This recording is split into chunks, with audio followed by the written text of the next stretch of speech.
Bismillahirrahmanirrahim. Assalamualaikum warahmatullahi taala wabarakatuh. Alhamdulillah, kita diberi kenikmatan dan kesyukuran oleh Allah Subhanahu wa taala.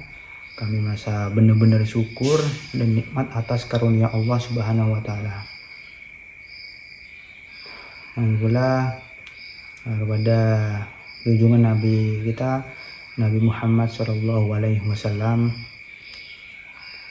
Pertama-tama perkenalkan kami terlebih dahulu, nama saya Ulul Albab dari Prodi Ekonomi Syariah, Fakultas Ekonomi dan Bisnis Islam, semester 5, makul metode penelitian.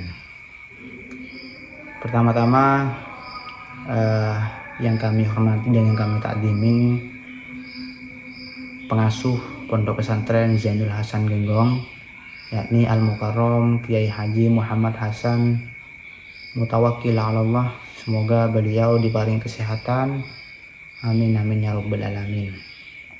Dan tak lupa pula yang kami hormati Bapak Rektor Asosiat Dr. BAMHG Abdul Aziz Wahab selaku Rektor Universitas Islam Zainul Hasan Genggong.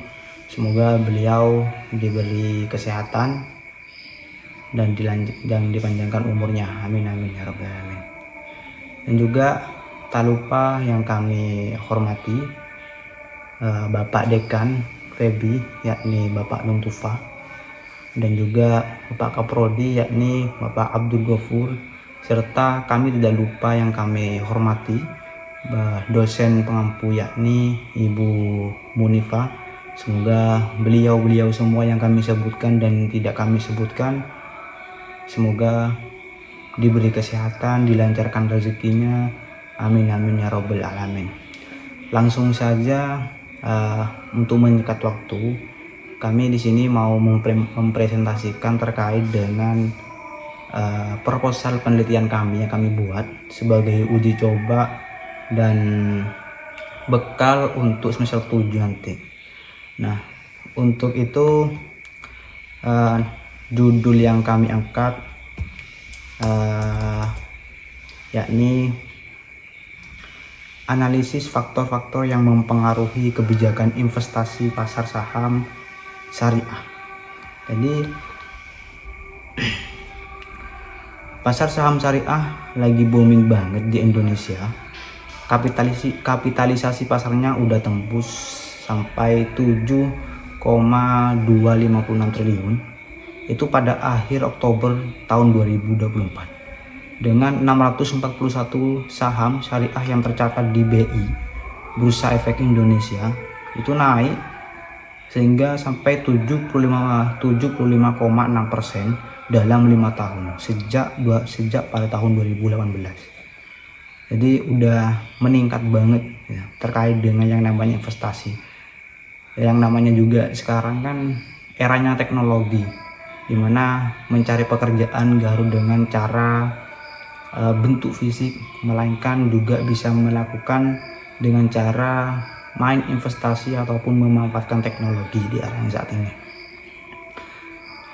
Jumlah investornya juga meledak dari cuma 44.000 orang itu pada tahun 2014 jadi lebih dari 164.000 per Oktober 2024. Ini kami ngambil data dari BI, Bursa Efek Indonesia yang tercatat, dan ini didukung solid dari OJK, Otoritas Jasa Keuangan dan Fatwa EDSN MUI, yang pastinya semua halal tanpa riba ataupun gharar. Jadi terkadang orang-orang itu ketika berinvestasi hanya mengandalkan atau hanya pengen hanya materialistik saja, sehingga mereka tidak memikirkan terkait dengan yang namanya kehalalan, mulai dari gharar, kemudian maisir, riba, dan lain sebagainya. Nah, namun saat itu masih kurang penelitian mendalam terkait dengan membuat orang memilih investasi syariah. Dan ini juga sebenarnya ada yang mengkaji terkait dengan penelitian syariah, cuman kurang mendalam. Artinya masih kurang. Kenapa orang-orang itu mau berinvestasi maupun tidak. Sehingga yang tercermin ataupun yang berpengaruh di literasi keuangan itu adalah kayak literasi keuangannya, kemudian motivasi agama atau religius, dan plus ekonomi, persepsi risiko, kualitas info pasar yang transparan, hingga faktor demografi seperti usia, pendidikan, dan pengalaman investasi terhadap keputusan beli saham saya. Kalau berbicara mengenai saham, terkadang orang-orang itu hanya mengandalkan, ya kita tahu ya, kalau di pasar itu kan ada buy sell ataupun jual dan membeli. Nah, orang-orang itu terkadang nggak mengerti kapan harus buy, kapan harus sell. Nah itu, sehingga kajian ini perlu dikaji lebih dalam lagi. Kenapa orang-orang itu hanya pengen berinvestasi saja, tetapi tidak menganalisis ketika investasi ini dijalankan ini untung apa tidak, gitu. Lebih-lebih halal apa tidak. Sekarang kan banyak itu aplikasi-aplikasi investasi seperti Ajaib yang udah naik daun sekarang. Itu banyak pengguna-pengguna, termasuk salah satu kampus kita, Universitas Islam Zainul Hasan Genggong. Juga faktor-faktor demografi seperti usia, kemudian pendidikan, dan pengalaman investasi terhadap keputusan beli sahamnya. Jadi dalam investasi, keputusan dalam pengambilan suatu itu, kebijakan dalam pengambilan keputusan itu sangat berarti bagi orang yang mau berinvestasi di situ.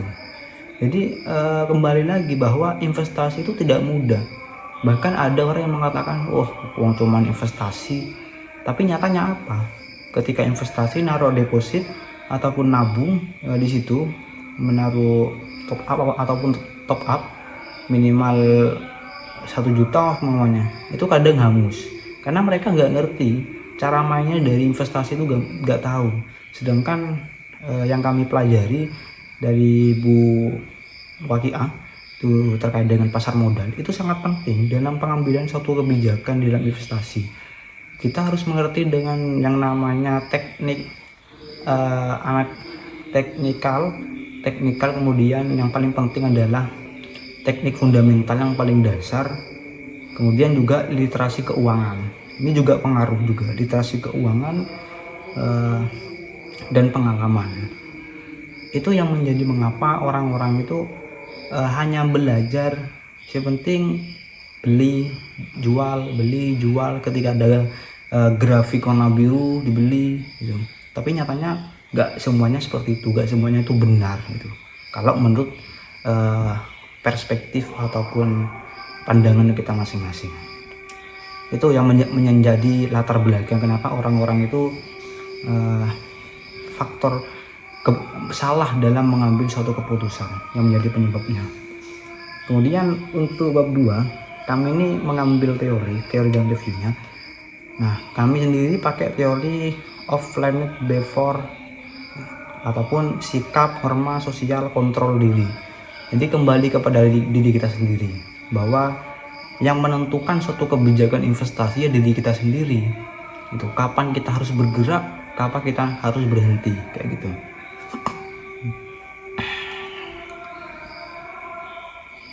Perilaku investor muslim atau religiulitas, etika, halal, literasi keuangan plus difusi inovasi info review 3 penelitian lama.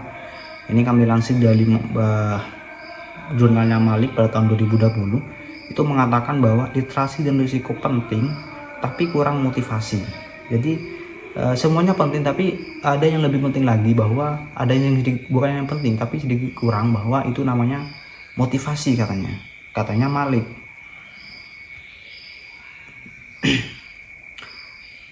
Pada bukunya pertama pada tahun 2021 itu fokus pada norma dan religiulitas.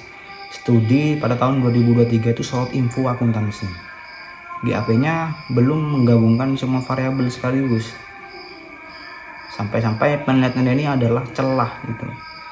Hipotesisnya itu literasi, motivasi keagamaan ataupun ekonomi, info pasar dorong, investasi positif, risiko negatif, dan modernisasi demograf. Itu untuk teorinya. Jadi kita mengkaji terkait dengan perilaku kita sendiri, controlling kita sendiri. kapan kita harus mengambil dari suatu kebijakan itu. Kemudian untuk metode penelitian ini kami memakai metode kuantitatif.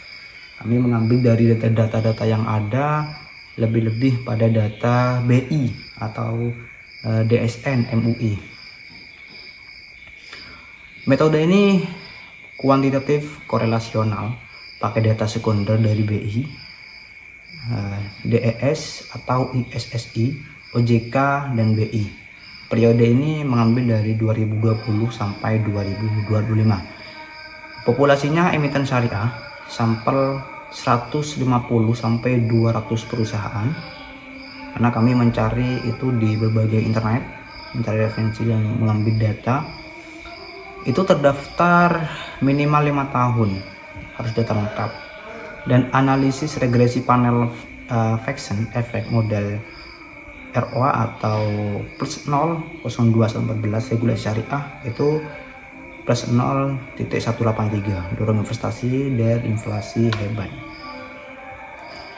Jadi untuk yang kami bahas itu udah jelas bahwa yang menjadi faktor-faktor dalam pengambilan suatu keputusan di pasar saham itu adalah kembali ke diri kita sendiri. Kemudian tidak hanya ilmu yang kita harus peroleh, melainkan juga kita harus mendengar motivasi dari orang lain terkait dengan etika kita sendiri ketika kita mengambil suatu kebijakan dalam investasi dan lain sebagainya. Dan untuk teknik analisis datanya, kami mengambil menunjukkan semua variabel holding faktor, sedangkan kemudian reliabilitas CR kurang lebih 0.8 untuk setiap konstruk. Sehingga pendekatan ini memastikan data dari BI ataupun OJK, di mana hasil pilot test pada 50 emiten ISSI menghasilkan R2, kodrat 2. Custom set 0,68 stabil antara model, mendukung generalisasi populasi saham syariah di Indonesia. Jadi setelah kita melihat dari data yang ada di BI ataupun OJK bahwa perilaku investor saat ini tuh lagi naik daun. Seperti yang dijelaskan di awal, pada tahun 2018 sampai tahun 2024 itu udah naik, mulai dari 66.000 sampai 146.000. Untuk uji reliabilitas data, kami faktor-faktor yang mengaudi kebijakan investasi menguji validitas instrumen data sekunder melalui validasi konstruksi atau validasi ini. Karena tidak menggunakan kuesioner, primer melakukan rasio keuangan standar. Jadi kami mengandalkan data-data yang ada di BI ataupun di OJK maupun di DSN MUI. Karena tidak menggunakan kuesioner primer melainkan rasio keuangan standar. Dari laporan yang diaudit BI, validitas konstruksi diuji dengan korelasi variabel terhadap teori ekonomi syariah, misalnya ROA menabung positif dengan investasi per trade of theory menggunakan korelasi person. Dan validitas ini dicapai melalui verifikasi bahwa variabel operasional sesuai kriteria DSN. Karena emang kita jurusannya emang syariah, jadi tidak harus lewat yang namanya dari kehalalan dan juga patokan. Dan untuk kesimpulannya, biar tidak lama-lama, pasar saham syariah Indonesia mengalami perkembangan signifikan yang didorong oleh peningkatan literasi keuangan syariah, motivasi keagamaan dan ekonomi, persepsi risiko investasi, serta kualitas informasi pasar yang memadai. Teori perilaku ini terancam atau TPB menjadi dasar kuat dalam memahami bagaimana faktor-faktor membentuk sikap. Jadi terkadang faktor-faktor yang membuat faktor-faktor kita itu adalah dari sikap kita itu sendiri, niat dan kebijakan investasi. Jadi kita harus punya ilmunya terlebih dahulu. Selain itu juga harus tahu etika dan sikapnya atau aturan-aturannya. Intinya kita nggak boleh keluar dari yang namanya syariah. Tidak boleh sampai terjun di dalam kegororan, keharaman, tidak boleh. Intinya harus jalan itu halal.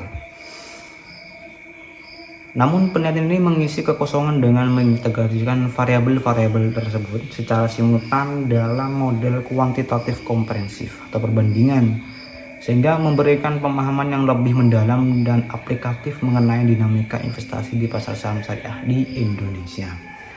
Juga penelitian ini manfaat akademis dengan memperkaya literatur perilaku investor syariah melalui pendekatan holistik. Secara praktis, penelitian ini memberikan rekomendasi bagi regulator dan pengelola pasar modal untuk meningkatkan literasi, transparansi informasi, dan pengelolaan risiko. Hal ini bertujuan mendorong pertumbuhan pasar saham syariah yang inklusif dan berkelanjutan.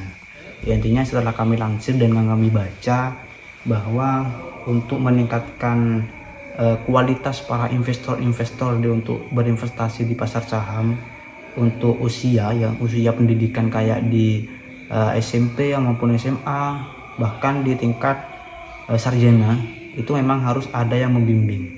Karena kalau hanya mengandalkan otodidak di YouTube, di YouTube itu banyak yang mengajarkan gini caranya berinvestasi, gini caranya mengambil suatu keputusan, namun itu kadang kurang efektif kalau tidak ada gurunya, karena semua yang bermain terkait dengan investasi itu semuanya harus berhati-hati.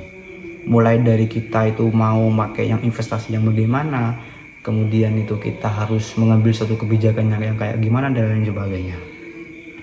Dan data sekunder ini dikumpulkan secara sistematis dari IDX.co.id dan OJK yang kami menjadi patokan data, dan dianalisis melalui regresi Facet Effect Model yang menunjukkan ROA B0